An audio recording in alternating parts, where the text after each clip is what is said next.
সিরাত পার হয়ে মানুষের মধ্যে লেনদেন শেষ হয়ে গেছে। যারা অন্যদের হক নষ্ট করেছিল তারা তাদেরকে তাদের ভালো আমলগুলো দিয়ে দিয়েছে। কিছু লোককে ফিরিয়ে দেয়া হয়েছে জান্নাতের দ্বার প্রান্ত থেকে। আল্লাহর অশেষ রহমত আপনার সেই পরিণতি হয়নি। পৃথিবীতে যারা আপনার পিঠ পেছনে দু চারটা খারাপ কথা বলেছিল, আপনার দিন পালন নিয়ে হাসি ঠাট্টা করেছিল, আজ সেই মন্তব্যগুলোর জন্য আপনি নিজেকে অত্যন্ত ভাগ্যবান মনে করছেন। আপনি ভুলবশত একটু আধটু যাদের হক নষ্ট করেছিলেন, সেই হক নষ্ট করা সত্ত্বেও আপনাকে ফিরে যেতে হয়নি, কারণ আপনি এমন এক সময় ইসলামকে ধরে রেখেছিলেন যখন ইসলাম সঠিকভাবে পালন করা ছিল গরম কয়লা হাতের মুঠোয় ধরে রাখার চেয়েও কঠিন। হাজারো মানুষের কটু কথা সহ্য করে সবরের সাথে দিন পালন করার পুরস্কার আজ আপনার সামনে। এরপর এক স্বর্গীয় কণ্ঠ আপনাকে উদ্দেশ্য করে বলে, ইয়া আইয়াতুহান নাফসুল মুতমাইন্নাহ ارجعي إلى ربك راضية مرضية فادخلي في عبادي وادخلي جنتي। সময়ের শুরু থেকে শেষ পর্যন্ত প্রতিটি মুমিন ব্যক্তি জান্নাতের দরজার দিকে ছুটে চলছে। এর মধ্যে উম্মতে মুহাম্মদ সাল্লাল্লাহু আলাইহি ওয়াসাল্লাম কতজন? আপনার মনে পড়ে যায় বুখারীর সেই হাদিস যেখানে রাসূল সাল্লাল্লাহু আলাইহি ওয়াসাল্লাম তার উম্মতকে উদ্দেশ্য করে বলেছিলেন, আমি আশা করি তোমরাই হবে জান্নাতের অর্ধেক জনসংখ্যা। জান্নাতের রয়েছে 8টি দরজা। বাবুস সালাহ খুলে দেয়া হবে তাদের জন্য যারা তাদের সালাত ঠিকভাবে আদায় করত। বাবুল জিহাদ খুলে দেয়া হবে মুজাহিদিনদের জন্য। বাবুস সাদাকা খুলে দেয়া হবে যারা বেশি বেশি দান সাদাকা করত। আর রাইয়ান হবে তাদের জন্য যারা বেশি বেশি রোজা রাখত। আল আইমান হবে যারা হিসেব ছাড়া জান্নাতে প্রবেশ করবে তাদের জন্য। আল কাযিমিন আল গায়ব হবে যারা নিজেদের রাগ নিয়ন্ত্রণ করত এবং অন্যদের ক্ষমা করে দিত। এছাড়াও হজ পালনকারীদের জন্য থাকছে বাবুল হজ এবং ঘন ঘন আল্লাহকে স্মরণকারীদের জন্য থাকবে বাবুল যিকর। কারো কারো জন্য জান্নাতের একটি দরজা খোলা থাকবে, কারো কারো জন্য একাধিক দরজা খোলা থাকবে, কারো কারো জন্য জান্নাতের সব কটি দরজা খোলা থাকবে। আল্লাহ যেন আমাদের জন্য জান্নাতের প্রতিটি দরজা উন্মুক্ত করে দেন। আপনি জান্নাতের একটি দরজার দ্বার প্রান্তে, কিন্তু একে আপনি দরজাই বা বলেন কি করে? এত প্রকাণ্ড এক প্রবেশ পথ যে এর দুপাশ কোথায় গিয়ে শেষ হয় চোখে দেখা যায় না। মুসলিম হাদিসে বর্ণিত আছে, রাসূল সাল্লাল্লাহু আলাইহি ওয়াসাল্লাম বলেছেন, জান্নাতের দরজার এক পাশ থেকে আরেক পাশ হলো 40 বছরের যাত্রা। জান্নাতের দরজা খুলে দেওয়ার জন্য এগিয়ে আসবেন স্বয়ং রাসূল সাল্লাল্লাহু আলাইহি ওয়াসাল্লাম। জান্নাতের রক্ষী ফেরেশতারা তার পরিচয় জানতে চাইবে। তিনি বলবেন, আমি মুহাম্মদ সাল্লাল্লাহু আলাইহি ওয়াসাল্লাম। তখন তাকে বলা হবে, আপনি সেই ব্যক্তি যিনি না আসা পর্যন্ত আমাদের জান্নাতের দরজা খুলে দিতে বারণ করা হয়েছিল। অতঃপর জান্নাতের দুয়ার খুলে দেয়া হলো। এক অদ্ভুত আলো আপনাদের বরণ করে নিল। অগণিত ফেরেশতারা আপনাদের স্বাগত জানানোর জন্য এগিয়ে আসলো। আপনারা প্রবেশ করা মাত্র তারা বলে উঠল, সালামুন আলাইকুম, সালামুন আলাইকুম, আপনাদের উপর শান্তি বর্ষিত হোক। জান্নাতে অগণিত মুমিন বান্দা প্রবেশ করার পর আপনাদের স্বাগত জানানোর জন্য পরিবেশন করা হলো একটি বিশেষ পানীয়। ويسقون فيها كأسا كان مزاجها زنجبيلا عينا فيها تسمى سلسبيلا। শেষ পানি পান করেছিলেন হাউদে কাউসারে। তখন চিরকালের জন্য আপনার তৃষ্ণা মিটে গিয়েছিল। কোনো প্রকার তৃষ্ণা না থাকা সত্ত্বেও জান্নাতের এই পানীয় পান করে এতটা তৃপ্তি অনুভব করবেন তা আপনি কল্পনাও করেননি। সেই অনুভূতিটি প্রকাশ করা সম্ভব নয়। হয়তো এখন থেকে যেসব অভিজ্ঞতা হবে তার কোনোটিই বর্ণনা করা সম্ভব নয়। তাও একটা হালকা ধারণা দেওয়ার চেষ্টা করা যাক। আপনার চারপাশের প্রতিটি মুখ উজ্জ্বল, প্রতিটি মুখ হাস্যোজ্জ্বল। কারো অন্তরে একটি ফোঁটাও মন্দ অনুভূতি নেই। কোনো হিংসা বিদ্বেষ নেই, কোনো আফসোস নেই, কোনো দুঃখ বেদনা নেই। সবাই সবার সুখ দেখে আনন্দিত, সবার মধ্যে এক আশ্চর্য রকমের ভ্রাতৃত্ববোধ কাজ করছে। একে একে নাম ডাকা হবে, সেই অনুযায়ী মুমিন ব্যক্তিরা জান্নাতে প্রবেশ করবে। জান্নাতের সেই অপেক্ষার স্থানে আপনি কতটুকু সময় কাটালেন আপনার জানা নেই। এখানে অপেক্ষা করার সময় আপনার মনে কোনো অস্থিরতা নেই। আপনি বাকি অপেক্ষারত মুমিনদের সাথে হাসি আর আনন্দে সময় কাটাচ্ছেন। অবশেষে আপনার নাম ডাকা হলো। পৃথিবীতে আপনাকে যত ভালো ভালো নামে মানুষ ডেকেছিল, সেই ভালো ভালো নামগুলো ডেকে আপনাকে জান্নাতের ভেতরে স্বাগত জানানো হলো। জান্নাতে প্রবেশ করা মাত্র আপনার অন্তরই যেন আপনাকে বলতে লাগলো আপনার আবাস কোথায়। রাসূল সাল্লাল্লাহু আলাইহি ওয়াসাল্লাম বলেন, প্রত্যেক ব্যক্তি দুনিয়াতে তার ঘর যত ভালোভাবে চিনত, তার চেয়েও ভালোভাবে তার জান্নাতের ঘর চিনবে। আপনি দ্রুত এগিয়ে যাচ্ছেন আপনার ঘরের দিকে, কাউকে কিচ্ছু জিজ্ঞেস করতে হচ্ছে না। সেদিকে যেতে যেতে আশেপাশে যা দেখছেন, আপনার কান যা শুনছে, যা কিছু সুবাস নাকে আসছে, সব কিছুই আপনাকে অভিভূত করছে। অবশেষে আপনি পৌঁছে গেলেন আপনার ঘরে। আপনার অন্তর আপনাকে বলছে এটাই আপনার ঘর। কিন্তু একে তো রাজপ্রাসাদ বললেও কম হবে। স্বর্ণ আর রূপা দিয়ে নির্মিত এক বৃহৎ ভবন আপনার জন্য অপেক্ষা করছে, যার স্থাপত্য শৈলী বাকরুদ্ধকর। প্রতিটি কোণে কোণে যার নৈপুণ্য, যার নিচে খেলা করছে স্বচ্ছ প্রবাহমান নদী, যে পানির শব্দে অন্তর জুড়িয়ে যায়। চারিপাশে ঘন সবুজ, আল্লাহর প্রশংসা বাণী থেকে জন্ম নেয়া হাজারো গাছে ছেয়ে আছে আপনার ঘর। জান্নাতে প্রবেশ করা শেষ ব্যক্তিকে দেয়া হবে এমন এক রাজ্য যা গোটা পৃথিবীর চেয়ে 10 গুণ বেশি। একবার চোখ বন্ধ করে কল্পনা করুন, একটি প্রাসাদ নয়, একটি শহর নয়, একটি দেশ নয়, একটি মহাদেশ নয়, গোটা পৃথিবীর সমান এক সাম্রাজ্য, এবং তার সাথে যোগ করা হলো আরও একটি পৃথিবী এবং আরও একটা, এবং এভাবে করে 10টি পৃথিবীর সমান আপনার রাজ্য। এবং তা হচ্ছে জান্নাতের সবচেয়ে ছোট পুরস্কার। এবং তা তো হচ্ছে পরিমাণের দিক থেকে।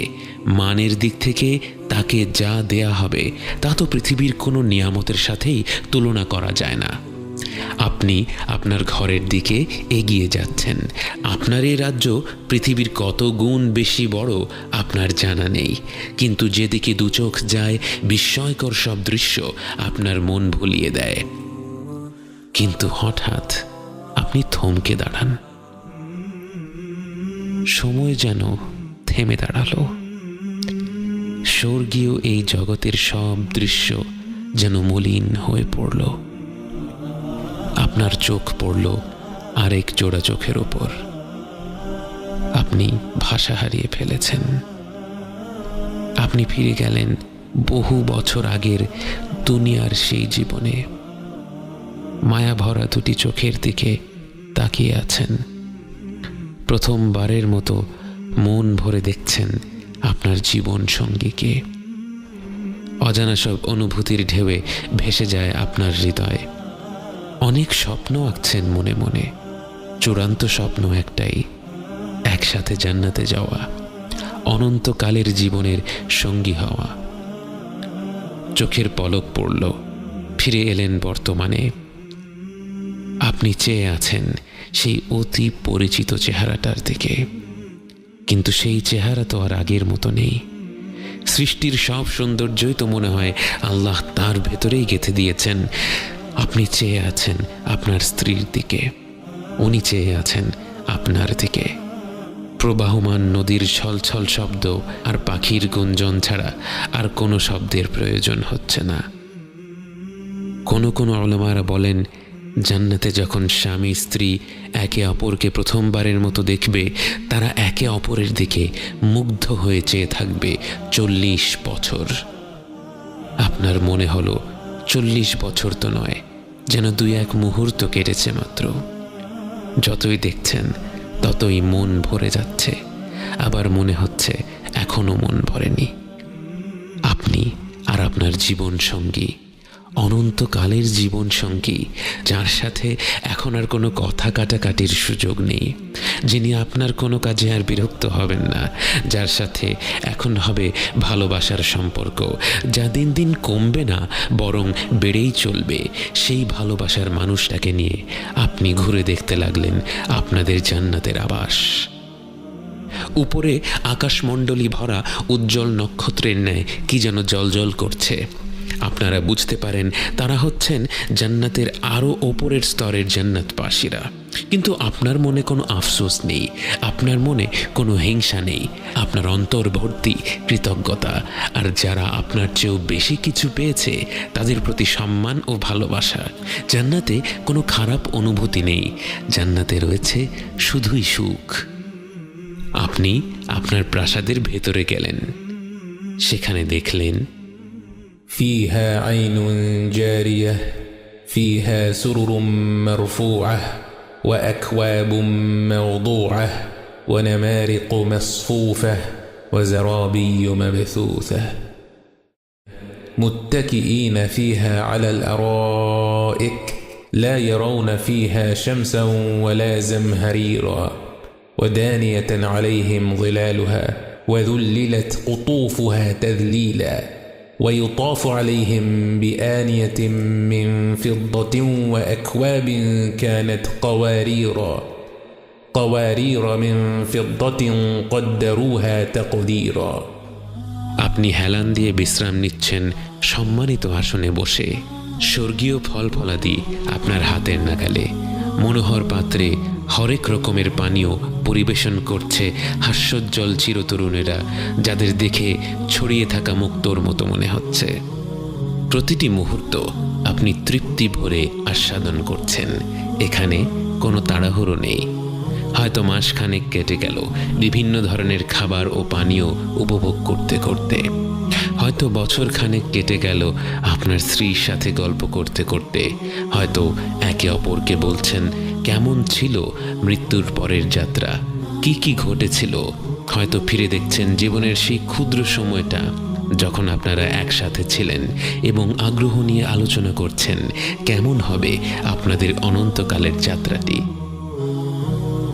স্বর্গীয় খাবারের পাশাপাশি আপনার জন্য রয়েছে পবিত্র হুর, যাদের সম্পর্কে আল্লাহ তাআলা বলেন فيهن خيرات حسان فبأي آلاء ربكما تكذبان حور مقصورات في الخيام فبأي آلاء ربكما تكذبان لم يطمثهن إنس قبلهم ولا جان فبأي آلاء ربكما تكذبان متكئين على رفرف خضر وعبقري حسان فبأي آلاء ربكما تكذبان تبارك اسم ربك ذي الجلال والإكرام।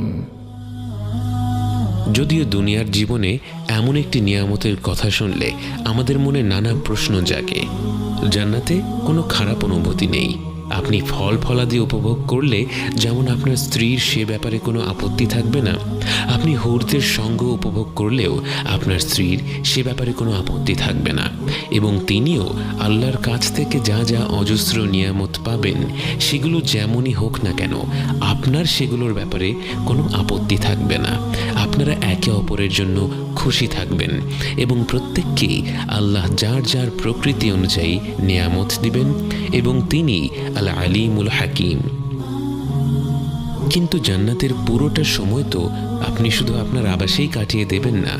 জান্নাতবাসীরা একে অপরের সাথে দেখা করবে, গল্প করবে, আনন্দ করবে।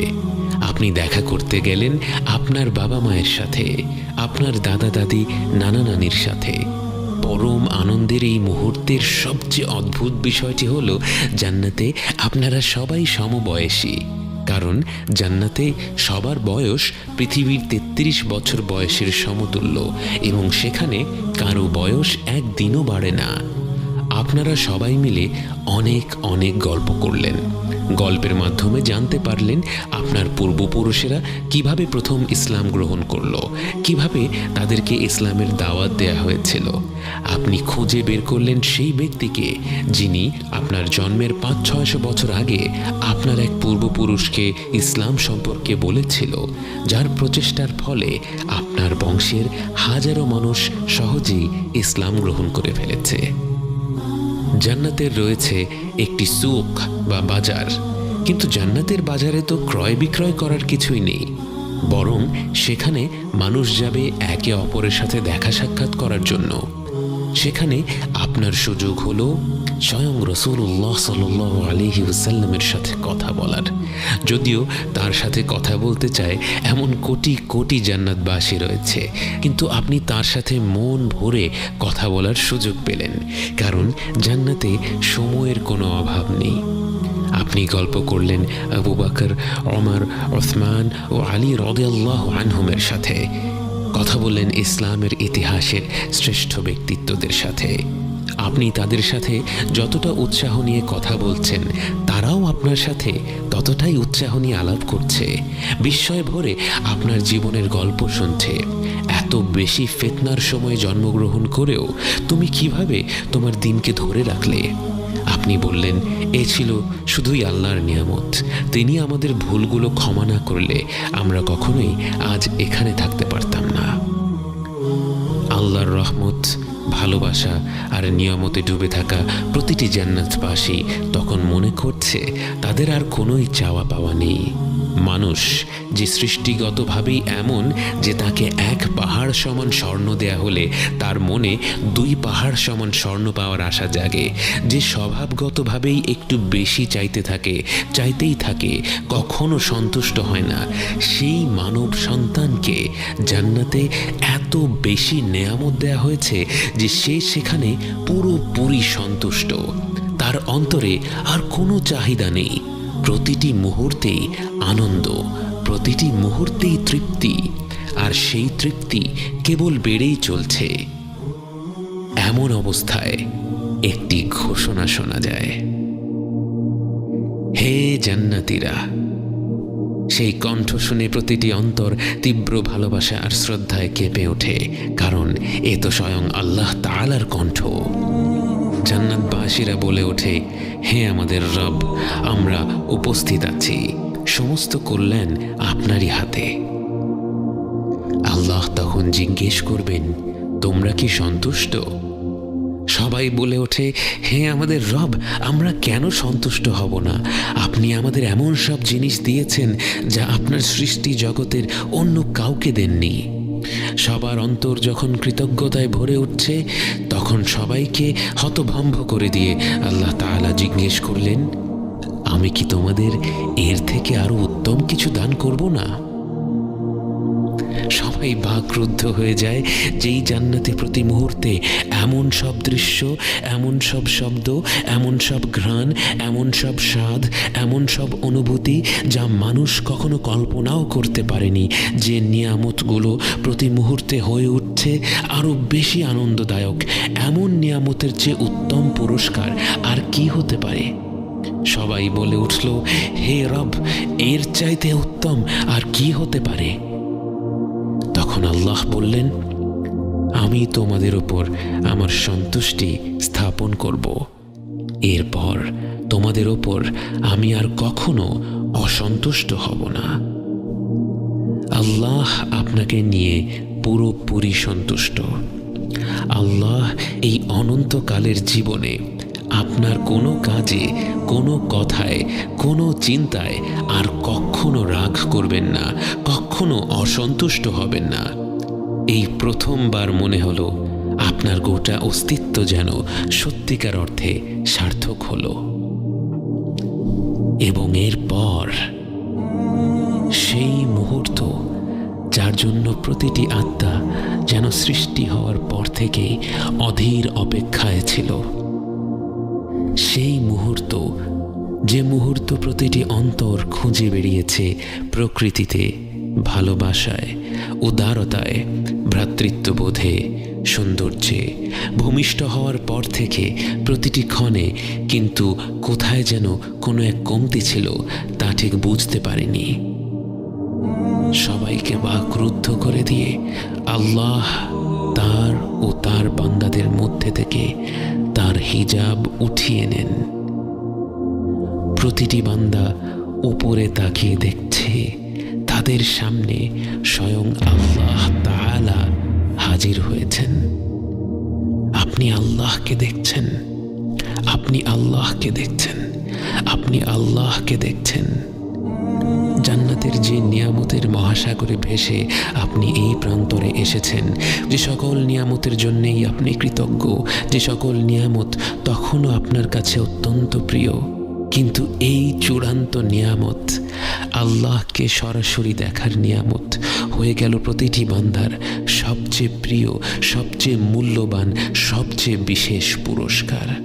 আল্লাহ যুল জালালি ওয়াল ইকরাম, যিনি মর্যাদা ও মাহাত্ম্যের অধিকারী, তার কর্তৃত্বের কাছে যেন ভাষাও মাথা নত করে ফেলে এবং সেই মুহূর্তে সবাই জীবনের এই দীর্ঘ যাত্রার অর্থ বুঝতে পারে এত প্রতিকূলতা পেরিয়ে, এত ভুল ভ্রান্তির পর, এতগুলো ধাপ পেরিয়ে, এতভাবে নিজের অন্তরকে সংশোধন করে, জীবন ও পরকালের পরীক্ষাগুলো পার করে এই গন্তব্যে পৌঁছানোর উদ্দেশ্য আসলে কি।